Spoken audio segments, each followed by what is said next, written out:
Karena kalau enggak bisa pendarahannya itu seperti ibu ditembak senapan, dia sebutin nama senapannya, dia misalkan B123 apalah gitu. Makin shock banget, jujur ya Allah, itu bener-bener ngedown, bener-bener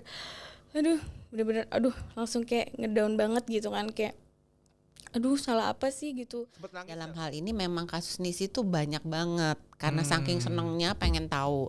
Jadi pada beberapa kasus malah jadinya, dokter ini gimana, saya sebenarnya hamil apa enggak sih, kok nggak ada kantongnya sendiri, gitu. pasiennya. Nah itu tinggal bagaimana pengalaman seorang dokter untuk mengambil keputusan itu sangat berhati-hati.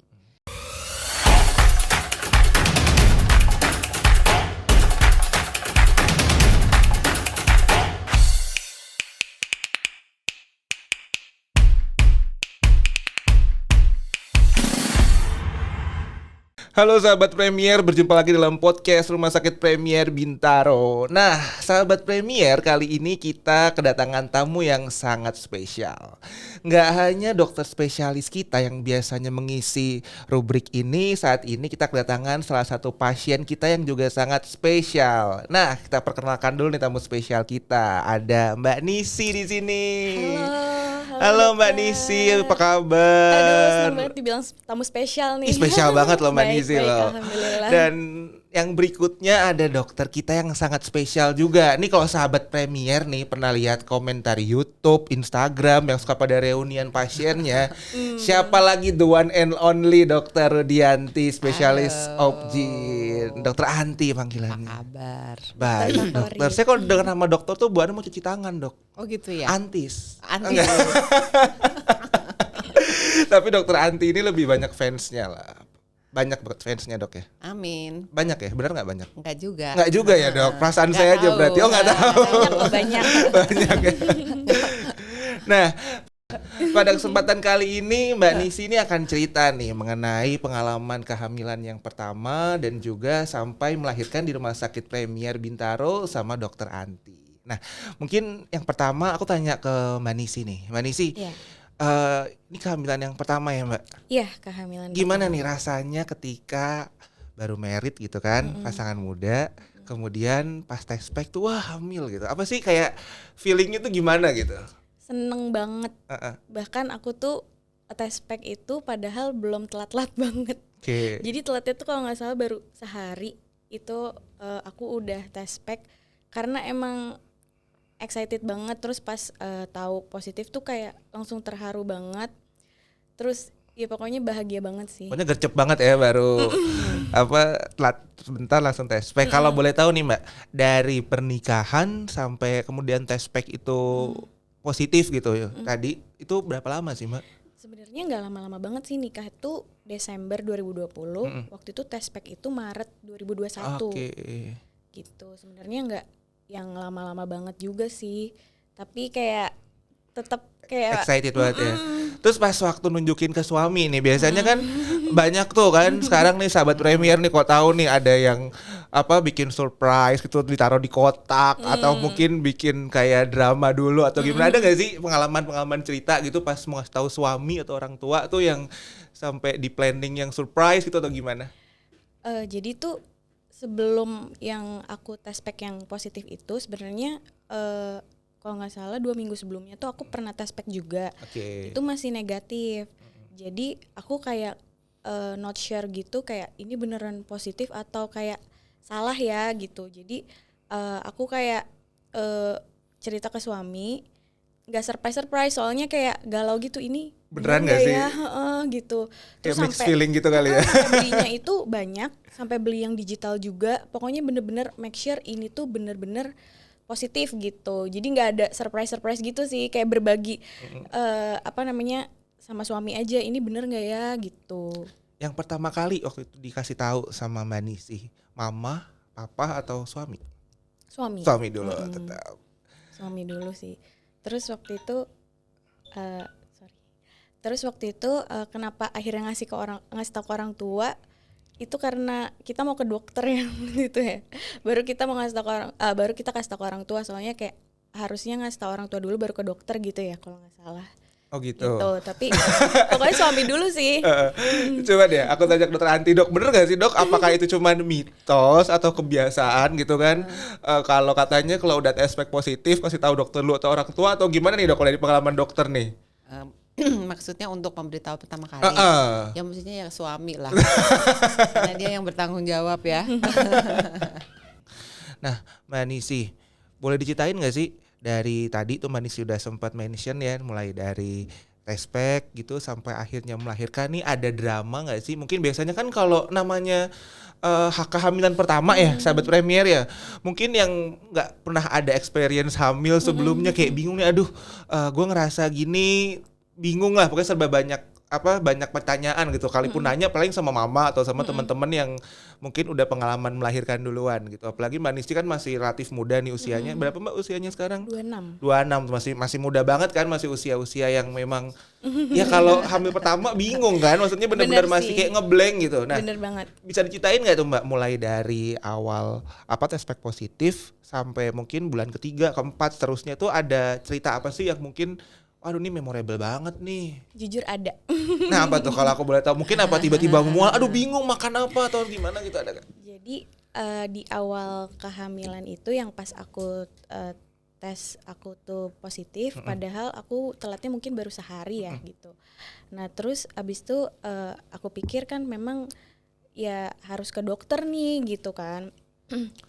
Nah abis itu karena aku sama suami itu sama-sama kerja, jadi kita tuh nyari dokter yang available jamnya malam setelah pulang kantor. gitu kan. Nah belum ada referensi dokter apapun siapapun Masih gitu. ngeblank tuh, nanya temen pun enggak gitu, biasanya kan suka pengalaman nih. Nanya sih, terus katanya ya rumah sakit ya insya Allah sama aja lah semuanya gitu kan. Terus juga karena sekarang waktu itu lagi pandemi, jadi ya banyak yang rekomendasiin di RSIA aja kayak gitu, karena nggak banyak penyakit yang ada di situ gitu, khusus ibu dan Mindsetnya pada anak. kala itu ya. Terus juga deket rumah, available-nya juga jamnya malam gitu, dokter spesialisnya. Terus kita mikir kalau dokter pasti semuanya bagus gitu kan. Maksudnya belum ada Sama nyari aja lah pokoknya. karena aku pikir harus sesegera mungkin nih ke dokter kayak gitu. Karena kan udah excited, udah yang kayak aduh nih bener nggak sih gitu. Mau confirm aja sih sebenarnya ke dokter tuh bener nggak sih kayak gitu. Nah, abis itu kita ke seorang dokter gitu kan, sekitar jam 9 malam, terus kalau nggak salah baru masuk tuh jam 10 malam gitu. Oh berarti kala itu nggak langsung ke dokter Anti ya, pas semenjak dinyatakan pertama kali positif itu masih ke ke dokter lain gitu pada kala itu. Karena kan nyari yang available jamnya, sama kita kan sama-sama kerja waktu itu, terus pandemi kayak gitu. Terus akhirnya ke seseorang dokter itu, pas dicek USG transvaginal dari dalam, beliau bilang bahwa ini sudah dinding rahimnya udah ada tanda-tanda kehamilan nih kayak gitu. Tapi beliau cari si sebutannya kantong gestasi. Itu tuh nggak ada gitu kan.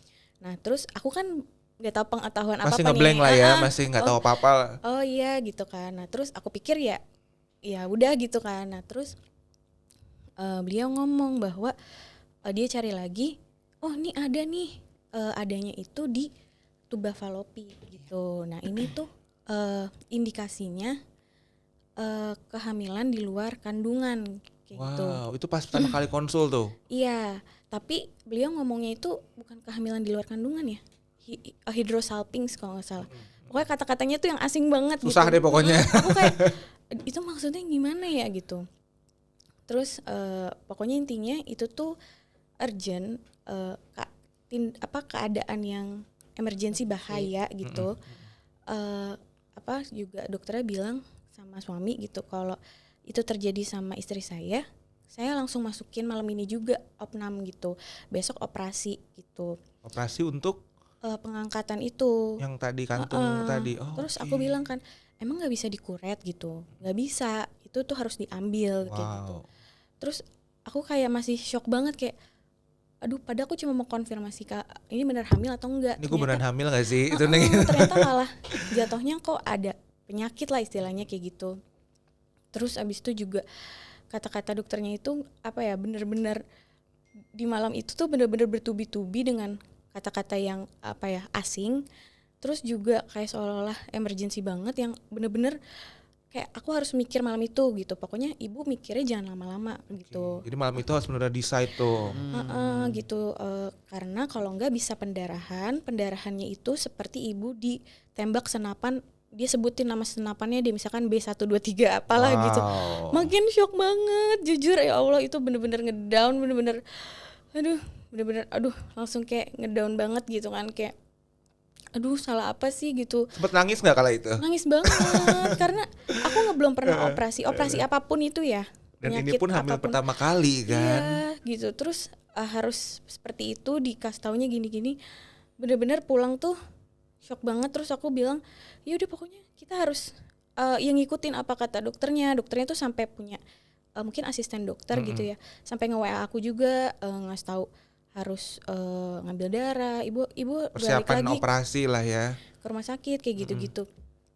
Nah ya udah, nah terus habis itu akhirnya kita nelfon orang tua sih, tapi itu juga udah pertemuan ketiga kalau nggak salah sama dokter itu gitu.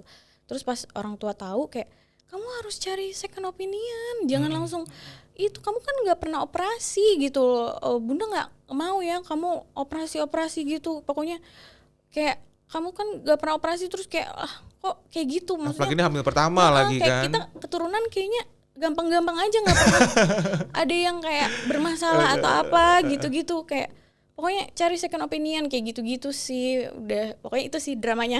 Mama heboh lah tuh pasti kala itu. Iya. Nah, jarak dari Mbak Nisi ini test pack sampai kemudian dokter menceritakan memvonis yang tadi itu tuh berapa lama sih, Mbak? Kayaknya test pack terus abis itu malamnya ya? Malamnya ya, bener-bener hari itu juga kan? Malamnya langsung itu sih. Oke. Nah, coba sekarang kita tanya nih ke dokter Anti, Dok. Sebenarnya hal-hal seperti itu tuh kenapa sih, Dok? Maksudnya apa yang terjadi gitu sampai kemudian bisa terjadi hal seperti itu dan akhirnya toh sekarang Mbak Nisi melahirkan anaknya dengan sehat dan selamat gitu, baik-baik aja di depan kita gitu. Oke, jadi sebetulnya hal yang terjadi pada Nisi ini banyak banget ya. Di lapangan juga saya sering menemukan, karena biasanya pasien pengantin baru kalau positif hamil itu udah exciting banget. Betul. Jadi terlambat 1 hari, 2 hari itu udah datang ke dokter dengan hasil positif, karena sekarang pemeriksaan beta HCG itu makin canggih. Jadi terlambat 1-2 hari aja udah positif. Nah, padahal kehamilan itu terjadi suatu proses di mana setelah 2 minggu menstruasi, kemudian terjadi pengeluaran sel telur atau ovulasi, itu telur sama sperma itu baru ketemu. Nah, hasil pertemuan itu bisa dideteksinya di urin yang disebut periksa urin. Tetapi setelah terjadi pertemuan, kemudian dia membelah diri menjadi 2 sel, 4 sel, 8 sel, 16 sel, itu rahim baru mempersiapkan diri adanya kantung tuh apabila seorang wanita itu terlambatnya 1 minggu. Jadi kita tidak boleh, itu pertama kalau dia mensnya teratur 28 hari. Apalagi kalau yang nggak teratur. Nah, untuk memutuskan dia itu hamil intrauterin atau di luar rahim yang kayak Nisi cerita di saluran telur itu kita harus yakinin betul, diulang beberapa kali gitu ya. Jadi kalau misalnya memang jadi pemeriksaan dasar yang harus dilakukan oleh wanita yang terlambat mens tuh datang, kemudian kita harus pastikan oh ya ini ada kantong kehamilan di dalam rahimnya. Itu yang pertama. Jadi dalam hal ini memang kasus Nisi tuh banyak banget karena saking senengnya pengen tahu. Jadi pada beberapa kasus malah jadinya dokter ini gimana, saya sebenarnya hamil apa enggak sih kok nggak ada kantongnya sendiri, gitu. pasiennya. Nah itu tinggal bagaimana pengalaman seorang dokter untuk mengambil keputusan itu sangat berhati-hati. Jadi kalau belum kelihatan nanti cek ya 3 hari lagi, cek ya seminggu lagi, ceklah 10 hari lagi. Tetapi kalau sudah terlambat 2 minggu dari HAT pertamanya Nisi dan belum ada kantong, kita baru berpikir kalau itu sebetulnya hamil di luar kandungan gitu. Jadi memang mungkin saat ini dokternya agak terlalu cepat mengambil keputusan sehingga membuat pasien bingung, dan memang memang di lapangan sering terjadi usia kehamilan tidak selalu sesuai dengan hari pertama mens terakhir. Jadi Bisa gitu ya, Dok ya? Bisa banyak, karena kan tidak semua perempuan menstruasinya headnya teratur. Jadi itu dalam hal ini memang kita harus berhati-hati. Ya untung Nisi cerita sama mama, jadi minta second opinion ke dokter lain. Kita pun sebagai dokter, kalau pasien tidak percaya harus mempersilahkan pasiennya untuk mencari second opinion, karena bisa aja kita salah ya. Jadi kalau misalnya belum kelihatan sampai 2 minggu gitu ya, belum ada, ini kemungkinan hamil di luar kandungan. Tapi it's okay, coba deh cari second opinion ke dokter lain untuk menilai. Jadi artinya kasus Nisi memang buat saya sering terjadi, tinggal bagaimana dokter itu sangat memahami bahwa proses kehamilan itu bertahap Butuh gitu waktu ya, ya, Dok, ya, butuh jadi. waktu. Kadang-kadang datang terlambat 2 hari masih belum jelas ya, periksa urinnya tuh masih ada namanya positif lemah. Jadi salah satunya kayak masih burem itu coba 2 hari lagi cek lagi.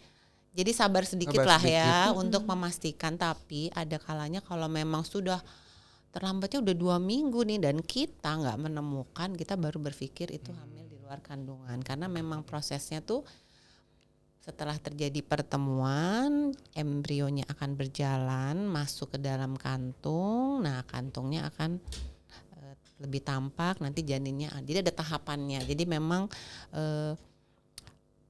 dengan adanya ultrasound dan makin cepat seorang wanita hamil tuh datang, ya makin cepat kita deteksi kan itu hamil di luar kandungan atau enggak. Zaman dulu tuh biasanya malah udah pecah dulu ya, udah pecah dulu datang, udah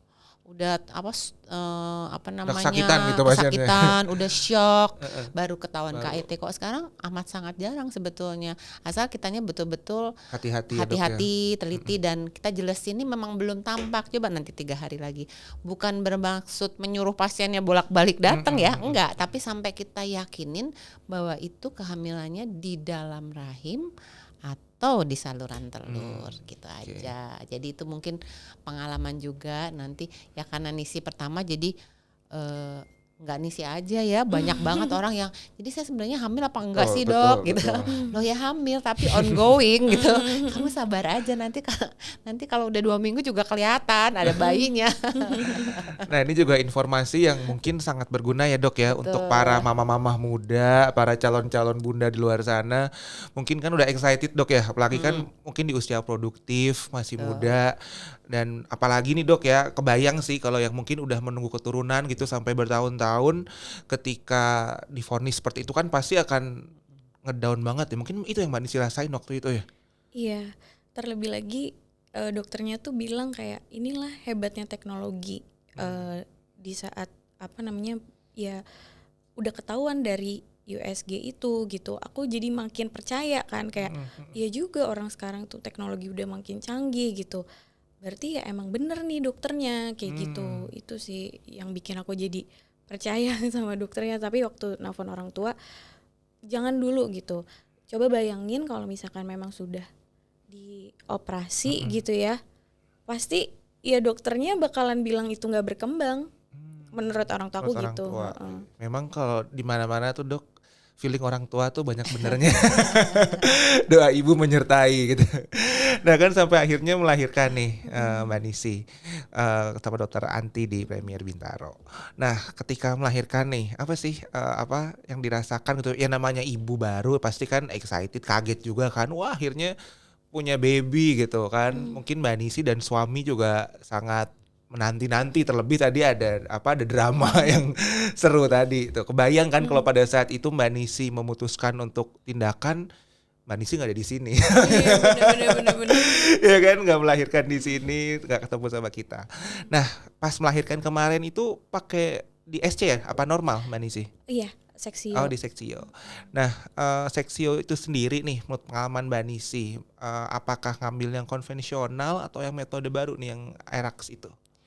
Iya, jadi pertama-tama aku mau ngucapin makasih lagi nih sama dokter Anti udah menolong persalinan aku dan membuat persalinannya itu jadi nggak traumatik lah gitu. Dan semua smooth ya. Alhamdulillah. Keren dokter Anti nih emang. Nih tepuk tangan lu buat dokter Anti dong. Misinya juga kooperatif, jadi asik ya. Asik ya. Benar-benar menenangkan, benar-benar kata orang-orang di komen-komen Instagram gitu ya. Dokternya tuh keibuan, menenangkan gitu. Dan kemarin itu Seksio metodenya ERAX ya dok ya. Gitu. Itu rasanya kan kalau ERAX itu kan katanya tuh apa lebih cepat beraktivitas, nyerinya lebih minimal. Itu juga yang Mbak Nisi rasakan pada kala pasca operasi itu. Aku sih nggak bisa membandingkan dengan yang non Karena belum pernah ya lu lahiran juga. Tapi sih rasanya gimana? alhamdulillah ini tadi juga jalan kan dari gedung berbeda, alhamdulillah udah bisa kayak gitu. Oh jadi ini berarti Mbak Nisi ini masih dalam perawatan baru mau pulang ya? Iya benar. Nah itu sahabat Premier nih salah satu keunggulan ERAX nih. Jadi pasien baru melahirkan 2 hari yang lalu udah bisa take podcast syuting sama kita di sini. Mungkin kalau zaman dulu tuh masih ini dok ya, masih apa kayak 3 hari 5 hari itu masih yang terbaring di kasur, masih yang kesakitan gitu dok ya. Mungkin dokter Anti bisa cerita ini dok tentang ERAX ini sendiri. Jadi gini ya, aku mau ngelurusin aja namanya ERAX itu. Jadi ERAX itu sebenarnya bukan perubahan pada sistem operasi obstetri atau melahirkan, tetapi kemajuan dari penggunaan obat-obat anestesi. Jadi pada sistem ERAX itu tetap sakit ya, namanya operasi luka sedikit aja Pasti, kita sakit pasti. ya. Nah, tapi dengan pemberian obat-obat anestesi yang hanya dipergunakan sesuai dengan kebutuhan, misalnya saya sesar Nisi 45 menit sampai 60 menit ya udah. Nah, jadi pada saat Nisi dibawa ke ruang recovery itu Nisi sudah mampu menggerakkan kaki-kaki. Jadi artinya dia sudah bisa duduk, sudah bisa berdiri. Udah bisa mobilisasi Betul. gitu ya dok ya. Nah, itu yang sekarang kita sedang promosikan karena zaman dulu saya lulus dokter 30 tahun yang lalu. Saya itu belum lahir dokter udah jadi dokter loh. Lulus tahun 87 tuh ya, kalau namanya habis sesar tuh diem aja 24 jam, kalau Iya enggak 2 sih, kali bener. 24 jam, enggak boleh bergerak, enggak boleh gini. Nah, kira-kira berapa ya, mungkin makin kesini deh ya, 15 tahun yang lalu, boleh ya 6 jam ya, ini ya. Nah, itu sebenarnya instruksi dari dokter anestesi. Jadi akhirnya terus terang kateter belum bisa dibuka, ibunya nggak boleh duduk dulu, takut nanti pusing, takut nanti kakinya masih lemas. Nah, itu menghambat mobilisasi ibu itu untuk menyusui dan untuk merawat bayinya. Karena sudah hampir kira-kira lebih dari 20 tahun kita melakukan namanya rooming in atau rawat gabung, di mana bayi itu tinggal satu kamar sama ibunya. Jadi ibunya dituntut untuk merawat, untuk menyusui, mengganti popok. Belajar pelan-pelan gitu ya dok ya. Nah, jadi dengan ERAX itu 2 jam setelah operasi, motoriknya atau kakinya Nisi udah berasa dan udah diizinkan untuk duduk dan berdiri. Nah, masalah sakit itu tinggal kesiapan ibunya. Nih Nisi siap banget nih, nanti kalau disuruh duduk dan berdiri siap ya, siap. Iya. Nggak lebay gitu kan. Nah, kalau yang lebay, sakit banget dong, masa habis operasi suruh duduk sih gitu kan. Nah, jadi memang itu harus kita motivasi pasiennya, motivasi pasien, diberikan penjelasan bahwa ERAX itu bukan operasi yang tidak sakit. Iya, kalau operasinya harus nggak sakit dong. Kalau nggak aku nanti nggak bisa black ya. Nah, tetapi afternya itu ibu dituntut untuk cepat mobilisasi dan diizinkan karena obatnya diperkecil sehingga tidak jatuh, kakinya nggak lemes gitu. Nah, itu mungkin yang membuat ibu itu jadi merasa sakitnya berkurang dibandingkan kalau dia masih hanya terlentang, nggak boleh duduk, hanya miring kiri miring kanan. Benar nggak Nis? Benar kan? Jadi mungkin jadi karena lebih benar, dan kita juga bermain dengan obat-obatan analgetik. Jadi artinya Nisi kalau dok aku boleh nggak tambah lagi obat sakitnya, boleh banget gitu ya. Nggak boleh pelit kita memberikan beberapa kombinasi untuk membantu ibu itu agar cepat mobilisasi. Jadi itu mungkin yang ada di apa ya, Instagram ya, yang nari-nari gitu. Emang ibunya Udah bisa nari. bisa nari. Mbak Nisi udah bisa nari habis lahiran. Nah masalahnya kan itu dituntut memang kesiapan dari seorang wanita yang mau sesar dan mengikuti sistem itu. Karena ada pasien saya yang udah baca, nggak mau ya dok, aku pokoknya kateternya 24 jam ya. Ya udah, Oke, itu baik. hak. Itu Jadi hak itu pilihan hak pasien. masing-masing ya Betul, dok ya. itu hak pasien karena memang terus terang kalau menggunakan RX 2 jam udah kerasa sakit. Oke. Kita bantu sama obat-obat pereda sakit. Sedangkan kalau yang biasa aja mungkin baru 6 jam. Baru 6 jam. 6 jam, jadi dia males dong kalau kateternya udah Betul, dilepas, betul. masih tertatih-tatih gitu kan. Jadi saya maunya sampai besok pagi aja gitu. Jadi itu adalah hak Hak pasien. pasien lagi, dan itu pilihan dok ya. Betul, karena memang kita intinya nanti juga bukan RX aja, nanti hampir semua operasi kita buat sistem seperti itu sehingga pasien itu cepat. Misalnya usus buntu udah harus gerak, jalan dan sebagainya, jadi nggak sempat kembung lah, sakit lambung ya, itu nanti memang kemajuan teknologi. Kalau memang operasinya sekian jam, ngapain dikasihnya lebih dari sekian jam, ya udah sesuaikan aja dengan waktu di mana operator akan mengerjakan gitu. Intinya sih RX itu sebenarnya mempercepat mobilisasi pasien dok ya, Betul. bukan berarti nggak nyeri. Kalau nyeri itu kan relatif personal ya. Mungkin yang Mbak Nisi rasakan nyeri bisa jadi di orang lain nggak nyeri atau sebaliknya. Betul.